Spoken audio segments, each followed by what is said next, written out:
അങ്ങ് ബോളിവുഡിൽ നിന്ന് ആനന്ദ് എൽ റായുടെ ഡയറക്ഷനിൽ തേരെ ഇഷ്ക് മേ എന്ന് പറഞ്ഞിട്ടൊരു ഹിന്ദി പടം വന്നിട്ടുണ്ട്.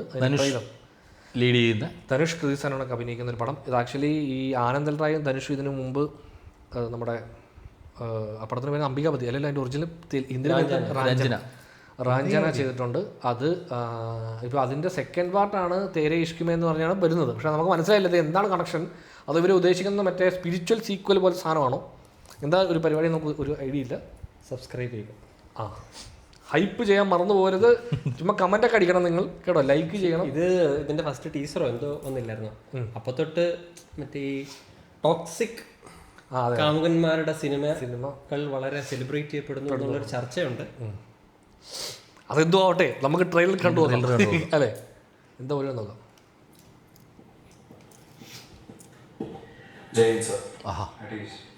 ശങ്കർ അത് വരുന്നു,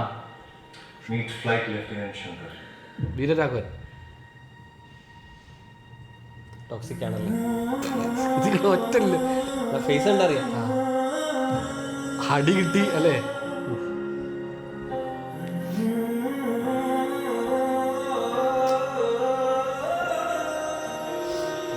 എനിക്ക് നാട്ടിലൊരു ഇഡ്ലിക്കടയുണ്ട്.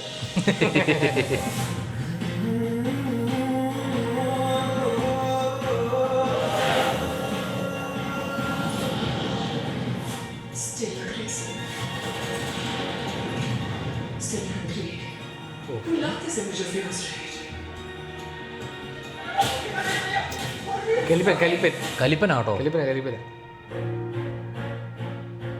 अब इतनी सुंदर लड़की का हाथ अगर उठा है अयो तो किसी गाल पे तो पड़ना ही चाहिए. അയ്യോ ഉഫ് വീട് വീട് വീട്.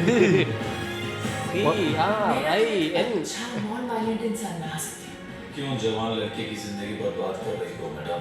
मैं प्यार में पड़ गया तो दिल्ली पुखो. AR रहमान.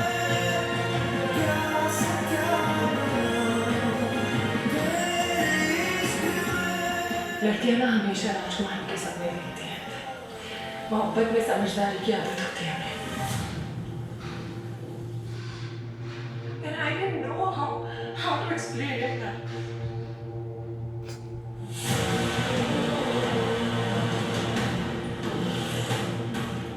हम ना शादी करने का जल्दी से. मैं ऐसे लड़कों की साइकोलॉजी जानती हूँ. जब वो लड़की को शादी के जोड़े में देख लेते हैं ना तो वो चले जाते हैं. കുത്തിയ प्यार में पड़ गया तो पूरी दिल्ली फूंक दूंगा. അണ്ണൻ തേക്കപ്പെട്ട സുന്ദരനാണോ?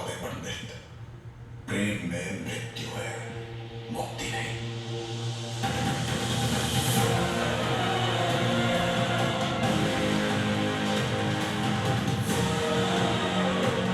मुक्ति के पीछे भागना.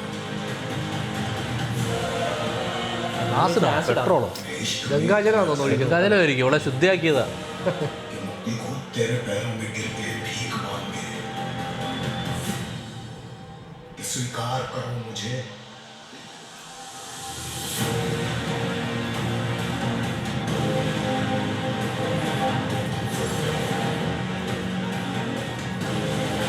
യുദ്ധത്തിന് സ്വന്തം കപ്പലിലൊക്കെ വെടിവെച്ചെടുക്കണം.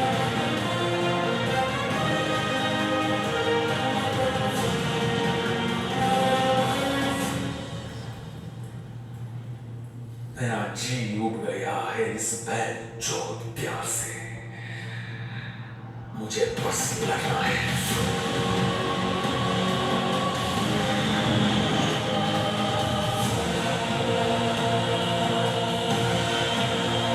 ഈ മാസം അവസാനം 28-ാം തീയതി അല്ലേ? എന്താ പറയുക, അതായത് ഈ പ്രണയത്തിൻ്റെ തീവ്രത ഇതാണെന്ന് വിശ്വസിക്കുന്നവർക്ക് ചിലപ്പം രോമാഞ്ചം വരുമായിരിക്കും. മോനെ സയ്യാറയെ കണ്ട തിയേറ്ററിൽ ഇരുന്ന് സയ്യാറ കാണാൻ പോയാണല്ലേ? നീ പോകുന്ന കിടന്ന് വീഡിയോ കണ്ടായിരുന്നു. അതെ അതെ, കരഞ്ഞില്ലടാ നീ അവിടെ ഇരുന്ന്? ഞാൻ കരഞ്ഞടേ. എന്റെ പൊന്നളി, ആ പടം കണ്ടിട്ടുണ്ടല്ലോ കപൂർ. അയ്യേ, ആ ഒരു ലെവൽ ഓഫ് അതെ അത് ആ ലെവൽ ഓഫ് ഓഡിയൻസ് പടങ്ങൾ ഭയങ്കരമായിട്ട് ഇഷ്ടപ്പെടുന്നവർക്ക് ഡെഫിനറ്റ്ലി വർക്കാകാൻ പോകുന്നൊരു പടം തന്നെ. വിഷ്വലി ഭയങ്കര രസം കാണാൻ. കുറച്ചൊക്കെ മറ്റേ ഫ്ലൈറ്റിൻ്റെ കുറച്ച് സാധനം ഇഫക്ട്സ് ആണല്ലോ. ഞാനിങ്ങനെ വിചാരിച്ചു ചേട്ടാ ഈ പ്രണയമൊക്കെ ഉപേക്ഷിച്ചിട്ട് ഫുള്ളൊരു പടം, full on flight, full on ഫ്ലൈറ്റിലൊരു പരിപാടി അല്ലേ. അവിടെ ഉള്ള ദേഷ്യം മുഴുവൻ ഇവൻ ബോംബിട്ട് തീർക്കുകയാണ്. ചുമ്മാ പാകിസ്ഥാനിലേക്ക് പോയി 2 ബോംബ് വെറുതെ അല്ലേ നശിപ്പിക്കുക. തേരെ ഇഷ്കുമെന്ന് പറഞ്ഞ് ഫ്ലൈറ്റ് എടുത്തങ്ങ് ഇറങ്ങുക. ഏറാൻ 2 പാട്ടും കേൾക്കുക അല്ലേ, ഫ്ലൈറ്റിൽ പാട്ടൊക്കെ ഇട്ടൊക്കെ പോകുന്നത് എന്തല്ലേ. ധനുഷ് കുറച്ച് നാളായിട്ട് ഒരു വലിയ ഹിറ്റ് ഇല്ലാണ്ടിരിക്കുകയാണ്. ധനുഷിന്റെ പടങ്ങളെല്ലാം ഒരു ആവറേജിൽ ഡയറക്ട് ചെയ്തതും എല്ലാം ഇപ്പൊ ക്യാപ്റ്റൻ മില്ലർ തൊട്ടിങ്ങോട്ട് നോക്കുകയാണെങ്കിൽ എല്ലാം വലിയ പടങ്ങളുണ്ട്. റായൻ മാത്രമല്ല തമ്മിൽ കുറച്ച് സമാധാനം കിട്ടിയ പടം. പക്ഷെ ഞങ്ങളത് എടുത്തിങ്ങനെ സംസാരിക്കണമെന്ന് വെച്ചൊരു വിഷയമാണ് ഈ ഇഡ്ലിക്കട. ഞങ്ങൾ കണ്ടപ്പോഴേ അതിങ്ങനെ വർക്കാവത്തില്ല നമുക്കറിയാം, പക്ഷെ അത് ഈ OTT വന്ന് എടുത്തിട്ട് കീറുന്നത് കാണുമ്പോഴേ അത്രയും കീറേണ്ട കാര്യമൊന്നും ഇല്ല. നല്ല കീറ് കിട്ടുന്നുണ്ട്, നല്ല രീതിയിൽ കീറി കിട്ടുന്നുണ്ട്. അല്ല അതിൻ്റെ പ്രശ്നം ആ പടം ഇറങ്ങിയ സമയത്ത് വേറൊരു മെയിൻ പടം ഉണ്ടായിരുന്നല്ലോ, അതിൽ മുങ്ങിപ്പോയി സിനിമ. അന്ന് ഓർമ്മയില്ലേ നമ്മൾ പറഞ്ഞില്ല, ഇഡലിക്കട ഇറങ്ങിയ സമയത്ത് വേറൊരു മെയിൻ പടം ഉണ്ടായിരുന്നു, ഞാൻ മറന്നു പക്ഷേ ഓർമ്മയില്ല. ഡ്യൂഡിൻ്റെ കൂടെ ഇറങ്ങി. ഡൂഡല്ല അതൊക്കെ മുമ്പാണ്. അല്ലല്ല, ഇഡലിക്കട ഇറങ്ങിയ സമയത്ത് ഇതാണ് സംഭവം. അതായത് ആ സമയത്ത് വേറെ സോറി മറ്റേ ഇത് കാന്താരയുടെ ടൈമിൽ ഇറങ്ങിയത്. അപ്പോൾ അതിൻ്റെ ബഹളത്തിൽ ഈ ഇഡലിക്കട കംപ്ലീറ്റ്ലി അങ്ങ് താന്നു പോയി. അപ്പോൾ സിനിമ അന്ന് നമ്മൾ കണ്ടപ്പോൾ നമുക്ക് അല്ലേ നമ്മൾ കണ്ടപ്പം അവർ ഉദ്ദേശിക്കുന്ന ഇമോഷൻസ് ഒക്കെ വർക്കാവുന്ന അത് ഓഡിയൻസ് ഉണ്ട്. ആ ഓഡിയൻസിൻ്റെ ഇടയ്ക്ക് നല്ല പടം. അതെ. പക്ഷേ നമ്മളിങ്ങനെ കണ്ടപ്പോഴത്തേക്കും ഈ സിനിമ കുറച്ച് കാലം മുമ്പ് എടുത്തിരുന്നെങ്കിൽ ഉള്ള എലമെൻസിനെയൊക്കെ മാറ്റി കുറച്ച് മോഡേൺ ആക്കിയിട്ടുണ്ട്. എനിക്കെന്ന് വെച്ചാൽ ഈ വലിച്ചു കീറുന്നവർക്ക് ഈ ഗ്രാമത്തിലേക്ക് തിരിച്ചു പോകുന്ന ആ ഐഡിയ അല്ലേ, അതൊക്കെ അവർക്ക് ബുദ്ധിമുട്ടാന്ന് തോന്നിപ്പം. ചേട്ടാ ഈ ഇപ്പൊ റോസ്റ്റ് അത് പരിപാടി അതിപ്പോ ഒരു ട്രെൻഡാണ്. റോസ്റ്റ് അല്ല, ഞാൻ ഈ ഫിലിം ഗ്രൂപ്പുകളിലും ഒക്കെ ഈ ചർച്ച ചെയ്യുമ്പോഴും ഇതെന്തിന് ഭയങ്കരമായിട്ട് കാര്യം ആ പടത്തിനെ എല്ലാവരും റോസ്റ്റ് ചെയ്തായിരുന്നു. ഓൾറെഡി യൂട്യൂബ് ചാനൽ റോസ്റ്റ് ചെയ്യുന്നുണ്ട്. അപ്പോൾ ഈ റോസ്റ്റ് കാണുമ്പോൾ തന്നെ സിനിമ കാണാത്തൊരു കൂട്ടം ആൾക്കാരുണ്ടാവില്ല ഈ റോസ്റ്റ് കണ്ടിട്ട്. ഞാൻ ഇപ്പോൾ OTT വന്നിട്ടുണ്ടല്ലോ ഇവിടെ, 1-2 റോസ്റ്റ് ചെയ്യാൻ ഇടയ്ക്ക് കണ്ടതുകൊണ്ട് ആ പടം പിന്നെ കാണാനായിട്ടും റോസ്റ്റിൽ ഫുൾ പടം കാണും, ഇതിലോട്ട് ഫുൾ പടത്തെ റോസ്റ്റ് വേർഷൻ കാണാം നമ്മൾ. അപ്പോൾ അങ്ങനെ കാണുമ്പോൾ നമുക്ക് ഇടയ്ക്ക് റോസ്റ്റ് വേർഷൻ ആണല്ലോ നല്ലത് പടം കാണുന്നതിനേക്കാൾ. പടം നമുക്ക് കഥ മൊത്തം മനസ്സിലായി പടത്തിന്റെ. അത് ട്രെയിലറിൽ തന്നെ കഥയുണ്ട്, പക്ഷെ എനിക്ക് തോന്നുന്നു ഇമോഷൻസ് വർക്കാവും പടത്തിന്റെ. ബട്ട് അത് ഇങ്ങനെ പറയുന്നത് പെർഫോമൻസോ അതെല്ലാം, അതായത് പടം ടെക്നിക്കലി ഒക്കെ നല്ല പടമാണ്, പക്ഷെ അത് കാലഘട്ടം മാറിപ്പോയി. നമുക്ക് ഇച്ചിരി പഴയ ടൈപ്പ് പടം. അച്ഛൻ്റെ ഇഡ്ലിക്കട തുടരണം, ഇപ്പം മെഗ്ഡിയിലൊക്കെ പോയി വർക്ക് ചെയ്ത് അങ്ങനെ ആ സാധനമില്ല. ആ കഥ നമ്മൾ ആ കേട്ട് ശീലിച്ച ആ കഥ ഇത് ലാസ്റ്റ് അവിടെ ഇവിടെ ചെറിയ ചെറിയ മാറ്റങ്ങളൊക്കെ വരുത്തി ഇറക്കിയേക്കോ. പിന്നെ ഈ ഇമോഷനെ മറ്റേ മെലോ ഡ്രാമയിലേക്ക് കൊണ്ടുപോയില്ലെന്നാണ് എനിക്ക് കണ്ടപ്പോൾ തോന്നിയത്. പക്ഷേ ഇപ്പം വരുന്ന കീറലിലൊക്കെ ഹെവി മെലോ ഡ്രാമ സീരിയലുകൾ തോറ്റു എന്നൊക്കെ ലൈനിലാണ് വരുന്നത്. പക്ഷെ അങ്ങനെ തോന്നിയില്ല. അങ്ങനെ കുറച്ചധികം പടങ്ങൾ നമ്മൾ കണ്ടാ ഈ പടം കുഴപ്പമില്ലോ എന്ന് തോന്നിയ പടങ്ങൾ വലിച്ച് കീറുമോ OTT-യിൽ. അപ്പം നമ്മൾ ഇപ്പം ലോകയും ഇതിനെപ്പറ്റി പ്രത്യേകിച്ച് ഒന്നും പറയാനില്ല നമുക്ക് അല്ലേ. എന്തായാലും കണ്ടു നോക്കാം. കാണൂ 28-ാം തീയതി 28 തിയേറ്റർ വാച്ച് അറിയത്തില്ല.